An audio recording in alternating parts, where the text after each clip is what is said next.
कहानी है रोशनी की एक किरण। कभी कभी जिंदगी हमें वहां ले जाती है जहां उम्मीद की कोई रोशनी नहीं होती, लेकिन उसी अंधेरे में कहीं एक कोना ऐसा होता है जहां इंसानियत की एक किरण छिपी होती है। ये कहानी है एक ऐसे ही इंसान की जो खुद के लिए नहीं, दूसरों के लिए जीता था। उसका नाम था ईश्वर दास। उत्तर प्रदेश के एक छोटे से गांव दुल्हापुर में रहने वाला एक बुजुर्ग इंसान, उम्र 75 के पार, झुर्रियों भरा चेहरा, सफेद दाढ़ी, झुका हुआ शरीर, लेकिन मुस्कुराहट ऐसी जैसे भीतर से कोई रोशनी फूट रही हो। उसका कोई नहीं था, ना पत्नी, ना संतान, ना जमीन, ना संपत्ति। फिर भी हर सुबह वो मंदिर जाता, बच्चों को पढ़ाता, बीमारों को देसी दवाइयां देता और भूखों को रोटी बांटता। लोग उसे बाबा कहते थे। कुछ लोग हंसते थे, कहते बाबा के पास खुद कुछ नहीं है, लेकिन दुनिया का बोझ उठाने चले हैं। पर बाबा बस एक बात कहते, बेटा, इंसानियत सबसे बड़ा धर्म है। ऊपर वाला सब देखता है, सच्चा दिल रखो, बाकी वो संभाल लेगा। गांव में एक और नाम था, रमेश यादव। गांव का सबसे अमीर आदमी, पैसे वाला, ताकत वाला, मगर दिल छोटा। उसका मानना था कि पैसा ही सब कुछ है, इंसानियत दिखाने से पेट नहीं भरता। फिर एक दिन कुदरत ने अपना रूप दिखाया।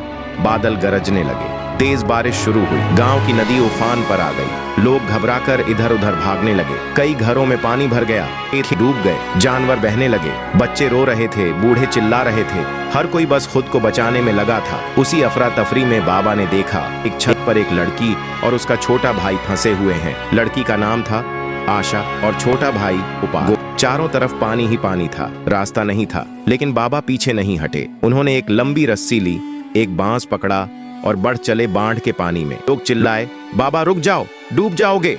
बाबा ने जवाब दिया, अगर आज ये बच्चे डूब गए तो कल हमारी इंसानियत डूब जाएगी। बाबा ने दोनों बच्चों को बचाया, अपने बूढ़े कंधों पर उठाकर किलोमीटर दूर स्कूल की बिल्डिंग तक पहुंचाया, जहां बाकी लोग शरण लिए थे। लोगों ने देखा बाबा के पैरों में जख्म थे, हाथ कांप रहे थे, लेकिन आंखों में सुकून था। बाढ़ के बाद गांव में राहत आई।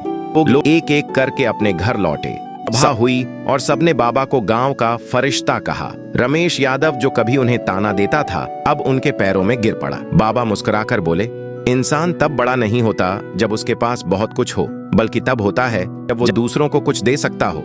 आशा और गोपाल अब बाबा के साथ ही रहने लगे। बाबा ने उनकी पढ़ाई का जिम्मा उठाया। आशा पढ़ाई में तेज थी।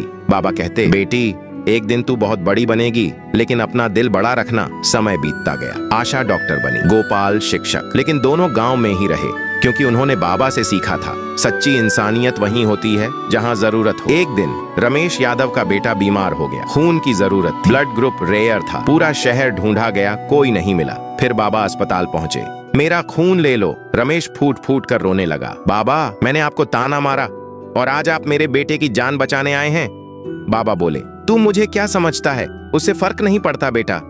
मुझे ऊपर वाले ने जो समझा है वही काफी है। कुछ महीनों बाद बाबा की तबीयत बिगड़ गई। आशा और गोपाल उनके पास बैठे थे। बाबा ने मुस्कुरा कर कहा, बेटा, याद रखना, ऊपर वाला देर कर सकता है, लेकिन अंधेर नहीं करता। जो भलाई करता है उसके साथ भला ही होता है। और फिर बाबा की सांसें थम गईं, लेकिन उनकी मुस्कान आखिरी सांस तक बनी रही। आज सालों बाद दुल्हापुर गांव अब एक आदर्श गांव है। वहां एक स्कूल है, ईश्वर दास इंसानियत स्कूल, और एक क्लिनिक, आशा चैरिटेबल क्लिनिक। गांव के बच्चे अब हर सुबह प्रार्थना में कहते हैं, ईश्वर दास बाबा ने सिखाया, इंसानियत सबसे बड़ा धर्म है और ऊपर वाला भलाई के साथ भला जरूर करता है। ये कहानी नहीं, एक एहसास है, क्योंकि जब तुम दूसरों के लिए रोशनी बनते हो तो ऊपर वाला तुम्हारे लिए सूरज बन जाता है। रोशनी की एक किरण जहां इंसानियत अब भी जिंदा है।